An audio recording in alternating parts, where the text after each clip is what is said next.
So this week, we have MiG-29s that have parts being stolen off them, F-15s that have ejected, propellers flying off MQ-9s, and a whole host of things. So let's jump into what's going on around the globe when it comes to aviation defense this week.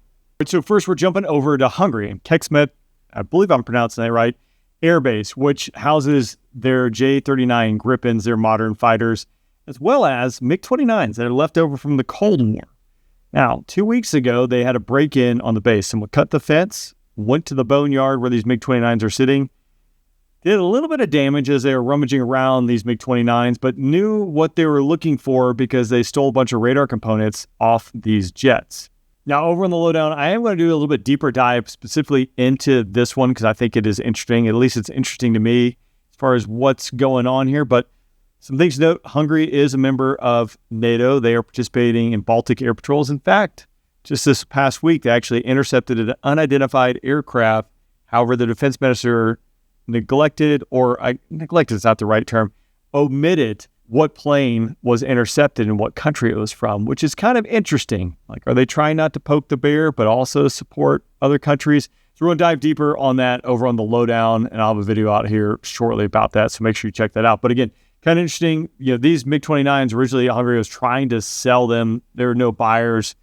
Now, obviously, the value, someone knew what they're doing, and they broke into these. So check out the Lowdown YouTube channel and be looking out for a MiG-29 breakdown as do a little bit deeper dig at what's going on here. An incentive flyer, someone who's not a pilot, got a ride in the backseat of an F-15 up at Barnes International Guard Base. Unfortunately, assumption, because again, maybe something else happened, they self-ejected themselves. So after the incentive flight, it appears that while they were de-arming the seat, something happened and they went for Mr. Magoo's wild ride. Now, in the newsletter, and I'll put it up here on the screen too, the arming and de-arming lever. So the seat's not always hot. For those who don't know, right? When you get to the end of the runway, before you take off, you arm your seat. When you're clear of the runway, you de-arm your seat, meaning that if you pull the handle, you're not going to get the ultimate penalty. So in the F-15, much like the F-16, the arming lever is over on your left-hand side. The Viper, it's by your knee, and in the F-15, it actually folds and hits one of the handles that you can pull to eject. F-16, the AESA 2, you got the handle between your legs. In this case, the arming lever is right there by the handle. So maybe something got tied, maybe they pulled the wrong one. There are definitely times in years past where someone said, go ahead and arm your seat, and they actually blow the canopy because they're all yellow and black handles. I always thought doing these rides, and I did over 80 incentive rides in my time as the demo pilot in my time flying the F-16. When you have someone who's not used to this environment, it doesn't matter like who you are. And when you get thrown into an environment that is loud, you can't really breathe well because you're wearing a mask, you can't hear, lots of smells, you're pulling G's, it's sensory overload. So someone who, again, is just not used to this environment, they're compounded with all these other factors that are going into it where they might just be overwhelmed and they just can't hear or they forget or something got caught because, again, they're not used to having a rhythm, having a routine where they make sure all their items are stowed and they know where the harnesses are and things like that. So, very well could have actually pulled the handle, very well could have had something that got caught in the handle and then pulled and out the door they go. Getting a surprise 20 plus G's to the spine and neck, never want to be. The video shows the person who ejected standing up afterwards. I assume that they're okay, and I've heard, through the bro chats and things like that, that they're okay, meaning that, they survived. I would imagine you're probably going to have some ramifications down the road with neck and spine issues. Not where you want to be, leaning over, not in a good body position when you do that. Of note, Barnes is currently slated to get the F-35, and it sounds like the F-15 is supposed to run its last legs out there this fiscal year, which would be the end of September, as they get ready to transition to the F-35. So will they repair this F-15? TBD. It sounds like right now Fresno and New Orleans are predominantly absorbing all these F-15s / the boneyard as the Air Force divests them. So I can't envision, D models are not combat coated. There's not a whole lot of need. It's a different canopy. I assume it's the same seat, but probably with some modifications being the back seat there. So probably a low probability that this thing gets fixed unless they don't want to truck it out of there or put it on a stick. I mean, these are the stories where, this plane now ends up in a museum nearby because it was just cheaper to truck it and decommission it there versus putting a new seat and new canopy. But who knows? We'll see what happens. Also, one of the videos, you can see the canopy lands on top of the F-15. So, I mean, my God, how big is that plane that the canopy still landed on it? For my fighter bros who are out there thinking about that. And those canopies are not light. I think the Viper one's like 700 or 800 pounds. So I imagine a D model F-15 is heavier than that. One of my maintenance friends can chime in and let us know, but definitely don't get hit by that. I never rested my arms on the canopy rails after someone told me like that thing could fail and fall forward. So good for thought. All right, the ACC report, the Accident Investigation Board, is out for an MQ-9. These things crash, I would say, quite frequently. And actually, I talk about the stats in the newsletter. It's actually impressive when we talk about how many millions of hours these planes are flying and are operating well. Now, early days of UAVs, now RPAs, whatever we're calling them these days, unmanned systems, high probability that you're going to lose some. I think I've had buddies who were part of at least one, if not two or three Class A mishaps where the drone just went away. I've been sitting in joint operations centers when they just go stupid, or because they lost comm, or the battery failed, or something weird.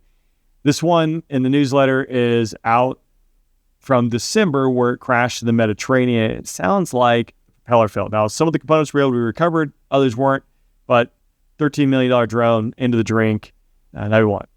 So I wanted to kind of compare. There are a lot. The Air Force spends a lot of time studying mishap rates, crashes, yada, yada, you name it. So the MQ-9, its lifetime Class A mishap rate, and this is up to fiscal year 21, out of 2.6 million, call it 2.7 million flying hours, they had an accident rate of 2 per 100,000 flying hours. Comparatively, over the F-16's lifespan, 4.1 per 100,000. So the Viper almost double that. And again, obviously, very dynamic maneuvering and mission set of the F-16 versus point A, go drone for a long time, come back to point A for a UAV. Again, apples and oranges there. But again, they're putting a lot of hours on those platforms. I'm not sure. You might look at like an F-16 plan for 8,000, 9,000, 12,000 hours on the life frame, depending on where its service life extension lands, versus a UAV, which, I mean, is probably, I don't know, UAV people chime in, it's got to be like 10 times that. So there you go. Dusty, no, that's not Dusty prop hopper, but the MQ-9 lost its prop, just flew off in flight. So I guess the sensor operator was just staring at the ocean. All right, Singapore and the U.S. have nixed a plan to forward deploy Singapore's F-15s to Guam for training. Site surveys, environmental impacts, yada, yada, yada. That killed it. The Anderson Air Force Base there in Guam is still going to get some upgrades, which was part of this plan. Singapore has always had jets, for the most part, deployed elsewhere. For instance, F-16 training at Luke Air Force Base up until recently, and F-15Es, or their F-15s training up in Mountain Home with Strike Eagles.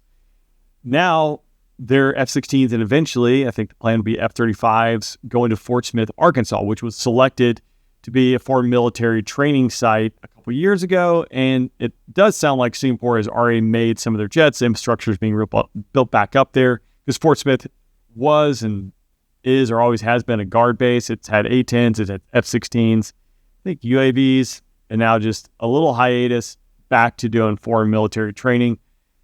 But yeah, no F-15s going to Guam in the near future, at least from Singapore.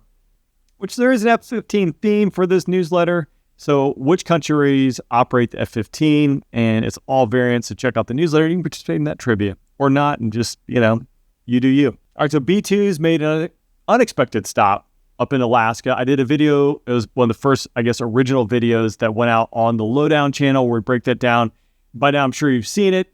B-2, F-35s flying over President Trump and President Putin as they walk the red carpet there. I will say golf clap. I mean, that's one of the TOTs that you cannot mess up, and it couldn't have been a better time over target, I think, for that B-2 and those F-35s flying over. So pretty cool there. Again, if you're interested in that kind of content, that's what will live over on that's what will live over on the Lowdown. So make sure you check that out. Poland has decided to upgrade its F-16s to the F-16 Viper. So finally, Lockheed, whoever decided we're not going to call it the Fighting Falcon anymore.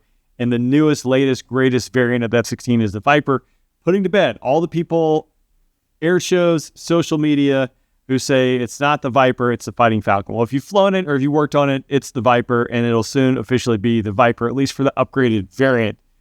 Now, this is going to, take the F-16 to the next fight, in my opinion, right? So AESA radar, integrated defensive suites, upgraded sensors, upgraded weapons, the whole 9 yards.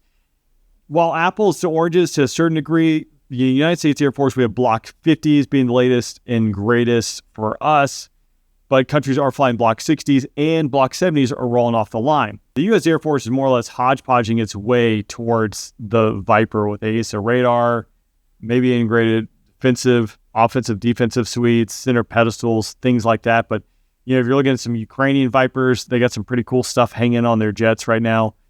And it's the Burger King jet. You can slap all sorts of stuff on it, make it your own, however you want it. But this is a $3.8 billion contract that Poland has signed to upgrade its 48 F-16s, again, taking it kind of to the next level. And they are an F-35 partner. So I think you'll see a great fighter integration between those two platforms. So it appears Russia has upgraded their short-range ballistic missiles like the Logic, as well as countermeasures to make the Patriot missile system less effective. Tit for tat. As you go out there and fight, obviously you're always vying against your adversary, figuring out ways to counter their offensive capability, etc. Now, this appears to be kind of a joint venture between Russia and North Korea and their KN-23 missile. As they're adjusting ballistic profiles, making it more difficult for the Patriots to intercept. That being said, I'm not sure how many Patriot missile systems we've sent to Ukraine, but it's a lot. And I'm sure they're slinging a lot of missiles, which, again, take quite a while to make. And if you're not an RTX, I guess, stockholder, if you have been following the newsletter, you might see all the missile contracts that keep landing. Maybe it's a good time to update your portfolio. Just saying. All right, as we wrap up here into the snapshot, just a quick look at some quick highlights going on around the globe. So China is now demonstrating that their bombers are fully nuclear capable and functioning part as their nuclear triad, just like we have. We have B-1s that have deployed alongside Spanish F-18s up to Norway for an exercise up in the Arctic. The Air Force is proposing $2.3 billion in cuts for 26. This will most likely impact about 5,700 civilian jobs. The C-130 is getting an upgrade to its mobile command suite. I don't know if this is part of the E-7, E-3 debacle or something completely separate, / Link 16 command center. So I do owe you that, and I'll dig a little bit more, but they're getting more upgrades with it. Another F-15 comment here. Rico Rodriguez, who famously downed 2 Iraqi MiGs in the Gulf War, his F-15 has made its way to the Smithsonian, so you can see that on display. Speaking of missiles, Raytheon was awarded another DoD contract for SM-2 Block 3 missiles, and that is worth $258 million. And since we had so much F-15 stuff, I thought it only fitting to highlight the F-15 as the threat of the day, which entered service in 1976 and now has been flying in the United States, Saudi Arabia, Israel, Japan, and Qatar. Did I say Singapore? I don't think I said Singapore. In total, about 1,600 F-15s have been produced over its lifespan, ranging from the A, B, C, D, E, EX models, and everything in between. It is an air dominance fighter with a pretty good track record of 0 losses to over 100 kills, so I'll give them that. All right, that wraps up the Lowdown for this week. Make sure you check out the Lowdown over on YouTube. Make sure you subscribe, hit the notification, make sure you get the newsletter, all those things. And I'll see you next week.